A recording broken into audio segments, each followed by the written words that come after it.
It's been nearly 3 years since the COVID-19 pandemic swept through the world, killing nearly 7 million people. Now, the Department of Energy says it has new intelligence supporting a theory that the virus leaked from a laboratory in China.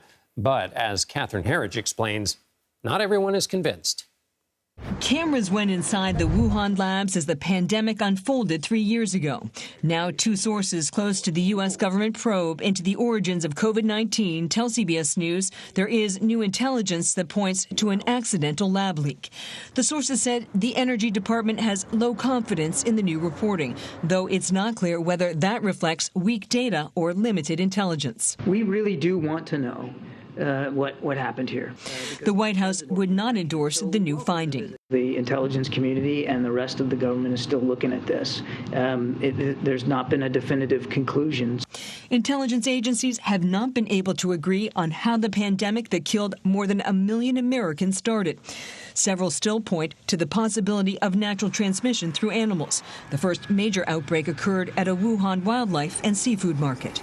Getting answers from the Chinese government, or PRC, has been impossible, according to State Department spokesperson Ned Price. For more than 2 years now, the PRC has been blocking from the beginning international investigators and members of the global health community from accessing information that they need to understand the origins of COVID-19.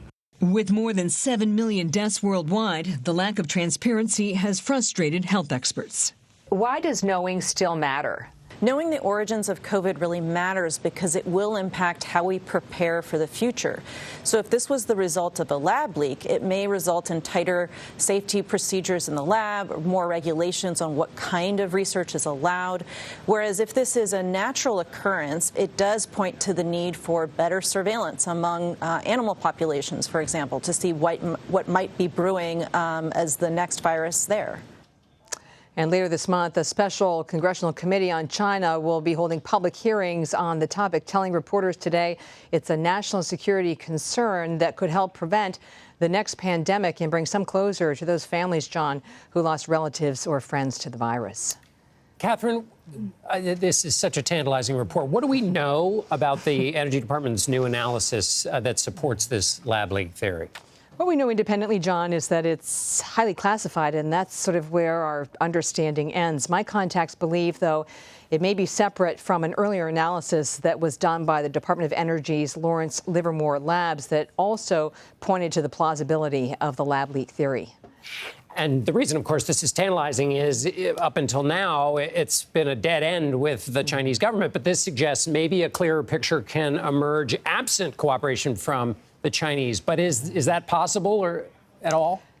The short answer is that unless there's cooperation from the Chinese government, there's no way to really understand the origins of COVID-19 because of the data that's housed at those labs in Wuhan. And some of that data, it's alleged, has been dumped or scrubbed from that critical period in the fall of 2019. I find it interesting through my reporting that there really is no entity or group that's wanted to identify the animal link more than the Chinese government, yet they've shuttered all of these international investigations, and to date, no animal has been identified. An excellent point. And I've kind of put the cart before the horse.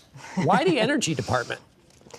The Energy Department is much more than the Energy Department. Yeah. It's in charge of a network of national labs. Lawrence Livermore, for example, that's home to some of the finest biologists who specialize in bioscience and biotechnology. That's why this new finding is so significant, especially when you couple it with the fact that the FBI seems to be on the same page as the Energy Department, and it's home, as you know, to the Weapons of Mass Destruction Directorate. So both of these entities really have very skilled scientists that seem to be pointing in the lab leak direction.